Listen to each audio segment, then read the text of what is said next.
I initially thought that I would have to change the way that I wrote my notes. The truth is that I haven't changed it at all. And maybe for the first 1 to 2 months, I would be a lot more thoughtful about the types of potentially sensitive things that would go in a note. So for instance, if I was really concerned about a patient's obesity and whether or not I should put that in the note. I was concerned for the first 1 to 2 months, but after that, my concerns just fell away, and I really don't worry about that on a regular basis. I think that thinking about how patients might read my notes has made me be a little more conscientious about how I write my notes. I can't say I do that every time, but I try a little bit more at times to put myself in their shoes as to what they might think while reading that. I think having the patient in the back of in my mind when I was writing the note actually probably made my notes better. I wouldn't write something in a note that I don't think my patient would want to read. So it didn't change that, but it may have made me explain things a little bit better. And I think that that's very helpful. There have been a few instances where a patient wants to correct something, for instance, that's in the social history. So, for instance, if I mentioned that a patient was married and she was divorced, then a patient has written to say, could you correct this? This may have been true previously, but it's not true anymore. And I just addend the note with a brief correction, and I think it's helpful because it makes the note more accurate. And once or twice, someone emailed me and said, you told me to stop my medication in the visit, but in your note you didn't say that. Which is correct? That's probably a really important thing that the patient knew, and there's no way they were going to know that if they hadn't had access to the notes. So that's one obvious benefit of people reviewing their records in a more timely fashion, is that they can bring up errors in the record or contribute to making their record actually more, more truthful and a better tool for their health.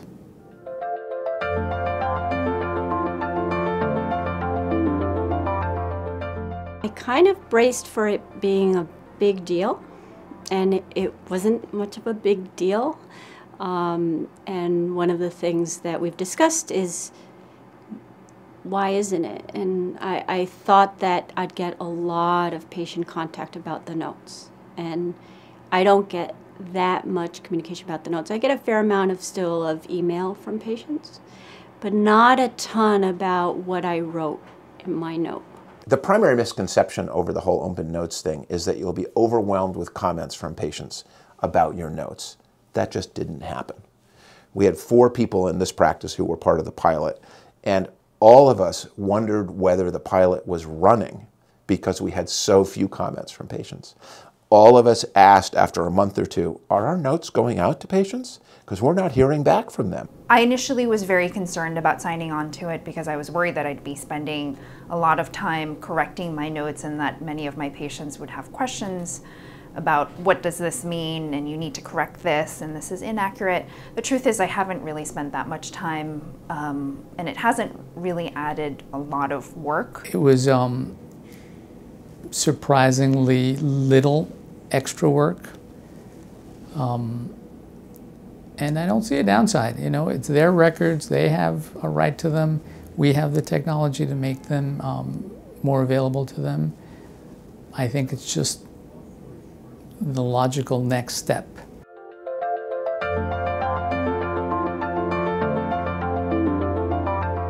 To be honest, after OpenNotes started, I haven't monitored any of my notes.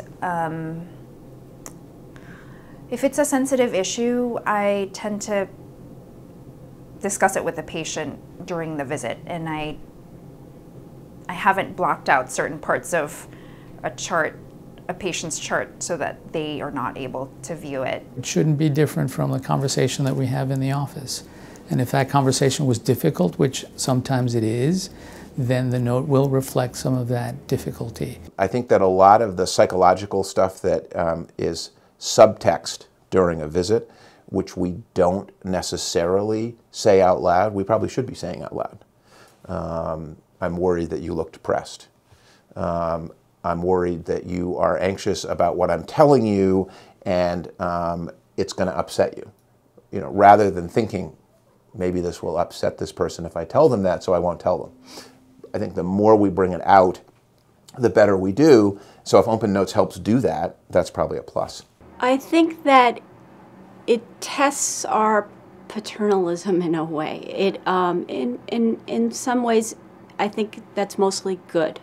I think that we do have a tendency to try and protect patients from possible risks or scary diagnoses until we feel obliged to tell them that they have that. I think that this forces us to perhaps not protect them as much, to trust them that they can live with that risk if we can textualize it enough earlier in the process than I might have otherwise. We still can have records, certain patients' records be monitored, and those notes would still be outside of viewing for patients. That would probably be appropriate in some mental health issues. It might be appropriate in some cases where there's a behavioral issue. If you thought that day-to-day viewing of their records would be possibly harmful to their health, I could see how that might be true for some psychiatric patients. So we'll have to see, right, because it's a change.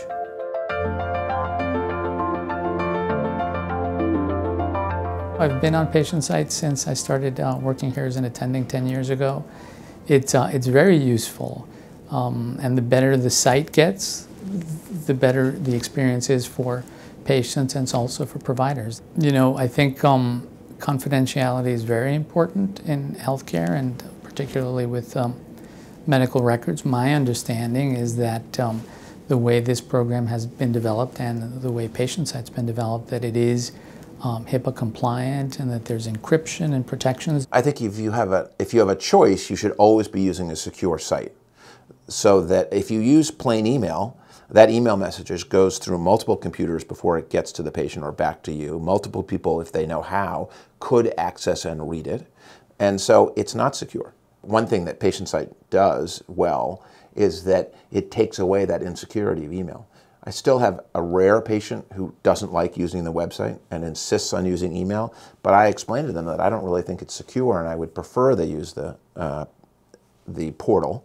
And also, the Patientsite messages are automatically saved in their record, whereas the email I have to cut and paste it into their record, which is a pain. I like Patientsite for that reason, is that I can very quickly pull up a patient's chart and see the trail of emails, because often it's a discussion and conversation on Patientsite, and on regular email it sometimes gets lost in the work-related email. So it's helpful to link the email discussion with a patient so you can kind of see how the discussion is going, and then just look at the different points at which, for instance, care was changed, if the dose of a medication was changed, or if I recommended a patient that they watch their symptoms for 2 weeks and then get back to me by email, then that's clearly on the chart, and I can easily pull it up. I prefer that patients use Patientsite rather than regular email.